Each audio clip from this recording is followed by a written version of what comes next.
विधानसभा चुनाव 2020 के दूसरे चरण के प्रचार के अंतिम दिन रविवार को पीएम नरेंद्र मोदी ने सीएम नीतीश कुमार के साथ मिलकर जिला के जितवारपुर स्थित हाउसिंग बोर्ड मैदान में जनसभा को संबोधित किया।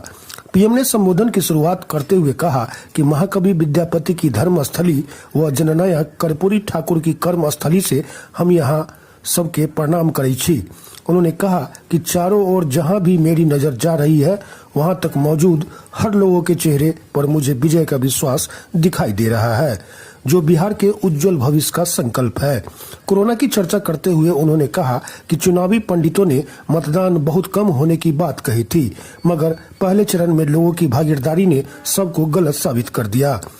पहले चरण में एनडीए बाजी मार चुकी है। उन्होंने कांग्रेस को परिवार तक सीमित होने की बात कही। एक ओर केवल पारिवारिक गठबंधन है, जबकि दूसरी ओर कश्मीर से कन्याकुमारी तक लोकतंत्र के विकास व विश्वास को समर्पित एनडीए गठबंधन है, जिस पर जनता का भरोसा बरकरार है। सीएम ने एनडीए प्रत्याशी को जिताने की अपील की। मौके पर केंद्रीय मंत्री गिरिराज सिंह, नित्यानंद राय, सांसद रामनाथ ठाकुर, सोनकर सहित एनडीए के सभी 10 उम्मीदवार।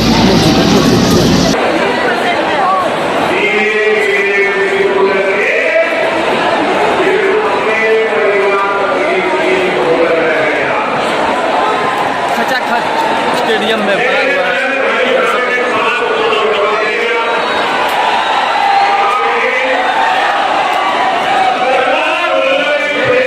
आदमी हमारे माननीय प्रधानमंत्री जी से आग्रह करना चाहूंगा कि आवे और हम लोगों का नरेंद्र मोदी जिंदाबाद, नरेंद्र मोदी जिंदाबाद, नरेंद्र मोदी जिंदाबाद, भारत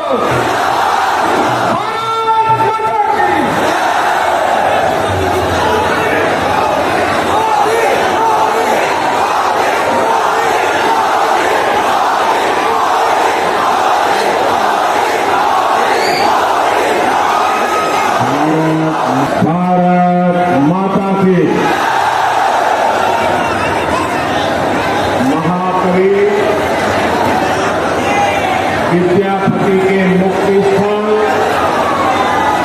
हम सबके प्रणाम करेंगे।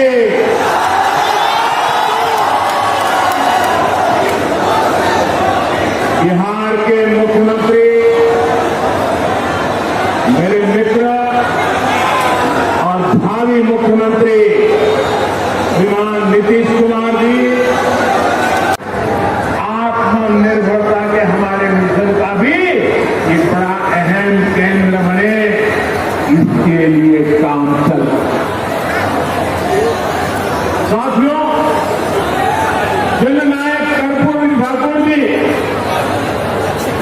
यमुना काजी और स्वामी सहजानंद सरस्वती जैसे विजनरी सपूतों ने जो सपना इस क्षेत्र के लिए देखा था, वो आज साकार होता नजर आ रहा है। यहां केवल है, शिवाना है, बाबा निरंजन का स्थान। सभी के आशीर्वाद से कृषि, पशुपालन, मछली पालन से जुड़ी रिसर्च का एक बड़ा सेंटर समस्तीपुर बन चुका है। पूसा यूनिवर्सिटी अब डॉक्टर राजेंद्र प्रसाद यूनिवर्सिटी बनने के साथ साथ सेंट्रल यूनिवर्सिटी भी बन गई है। इस क्षेत्र में मछली पालन, मत्स्य संपदा, इस योजना से जुड़ा बड़ा केंद्र भी अब खुल चुका है। एक प्रकार से कृषि आधारित उद्योगों, स्टार्टअप को बढ़ावा देने के लिए जो जरूरी विशेषज्ञता चाहिए, उसमें समस्तीपुर की भूमिका को बढ़ाया जा रहा है। भाइयों और बहनों, यहाँ का आलू, यहाँ का मक्का, ऐसे तमाम उत्पादकों से जुड़े उद्योगों के लिए यहाँ अनेक अवसर हैं।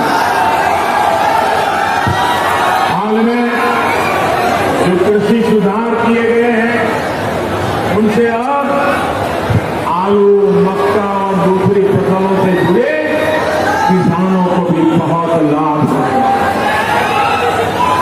अब चिप्स के लिए, पॉपकॉर्न के लिए, पोल्ट्री फीड के लिए, फल सब्जी से जुड़े फूड प्रोसेसिंग उद्योगों के लिए रास्ता अब आसान हो रहा है। बिहार भाजपा ने इसके लिए किसानों के 1000 एफपीओ बनाने का भी संकल्प लिया। वहीं केंद्र सरकार ने कृषि इंफ्रास्ट्रक्चर के लिए 1 लाख करोड़ रुपए का नया फंड बनाया। किसानों के काम के लिए 1 लाख करोड़। इससे यहां के किसानों, मछुआरों, पशुपालकों को भी बहुत लाभ है। लेकिन साथियों, जिनकी नीयत खराब हो, जिनकी नीति सिर्फ गरीबों का धन लूटने की हो, जो निर्णय सिर्फ अपने और अपने परिवार को स्वार्थ को ध्यान में रखते हुए लेते हो, वो ऐसे हर प्रयास का विरोध नहीं करेंगे। आज देश में कृषि क्षेत्र हो या देश की सुरक्षा से जुड़े काम, ये हर बात का विरोध कर रहे हैं। आज देश के गरीब को एहसास है कि एनडीए सरकार ने उसके लिए जितनी योजनाएं की, उसका कितना बड़ा लाभ उन्हें मिला है। लेकिन स्वच्छ भारत हो, जनधन हो, आयुष्मान हो, हर योजना का इन लोगों ने डगर डगर पर विरोध, मजाक उड़ाई। इन्हें गरीब की तकलीफों से, उसकी परेशानी से, उसकी मुसीबतों से कोई फर्क नहीं पड़ता। बस फोटो खिंचवाने के लिए सोचते रहते हैं और कोई लेना नहीं। इन्हें गरीब सिर्फ और सिर्फ चुनाव में आ रहा है।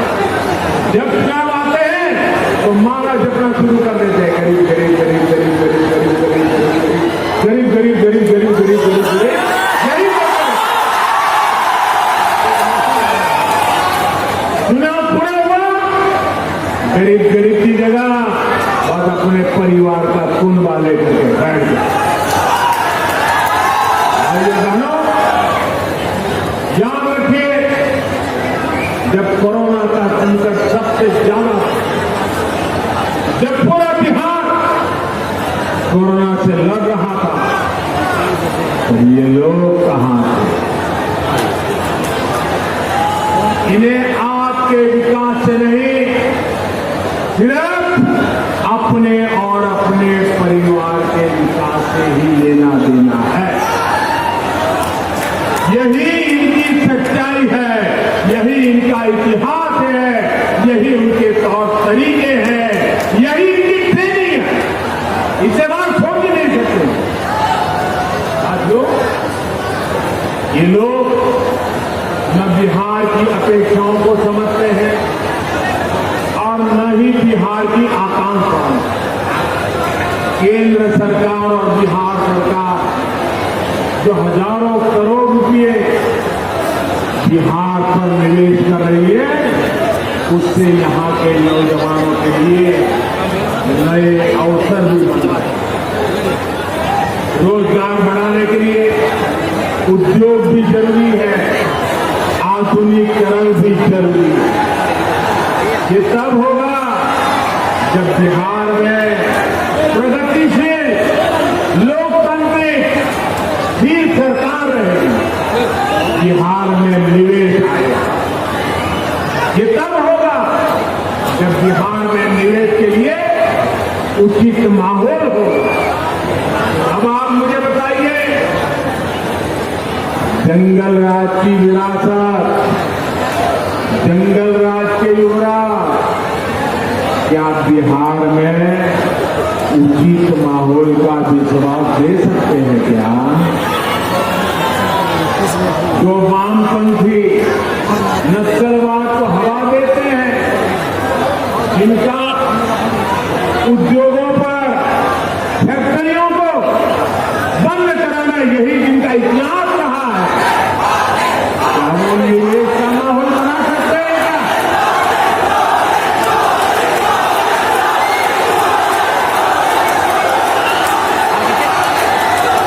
यार उतना मेहनत से पूछे हैं।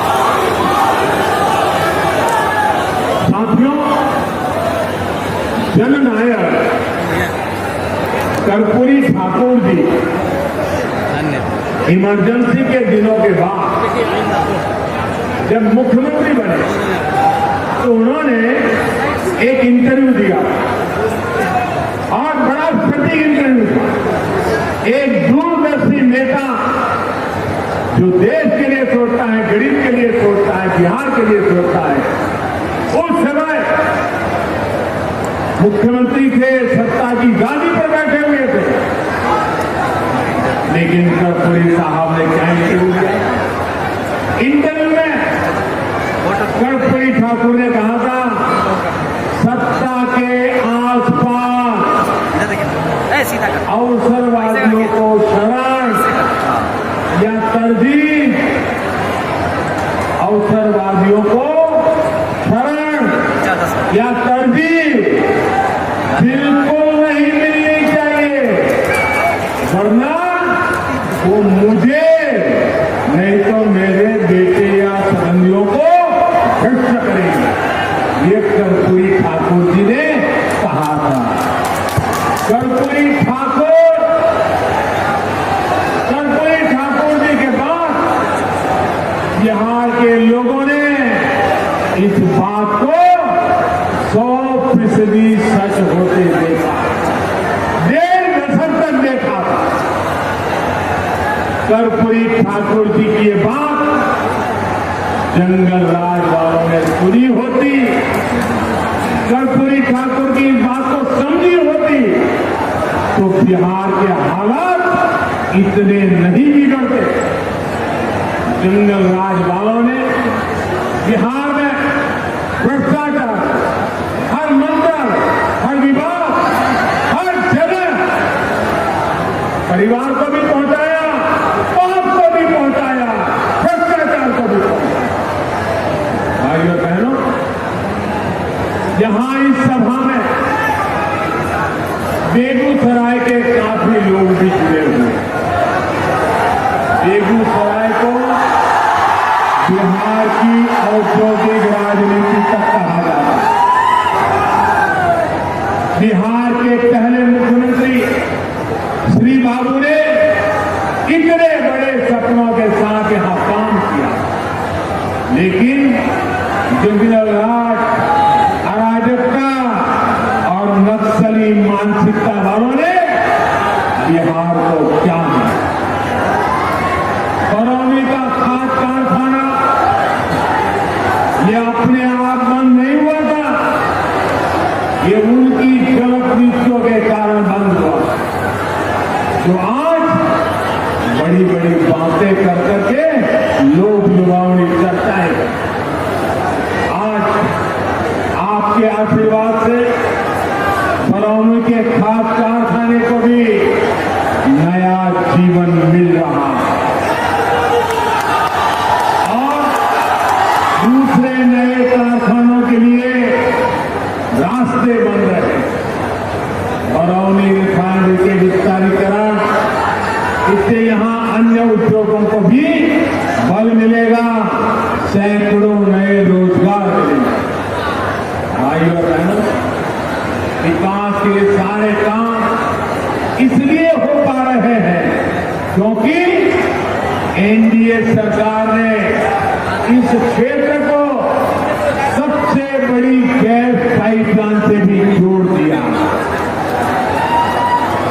जंगल राज और सुशासन स्वराज का यही तो फर्क है जो बिहार का एक नागरिक हर युवा भली भांति जानते, इसलिए वो बिहार को फिर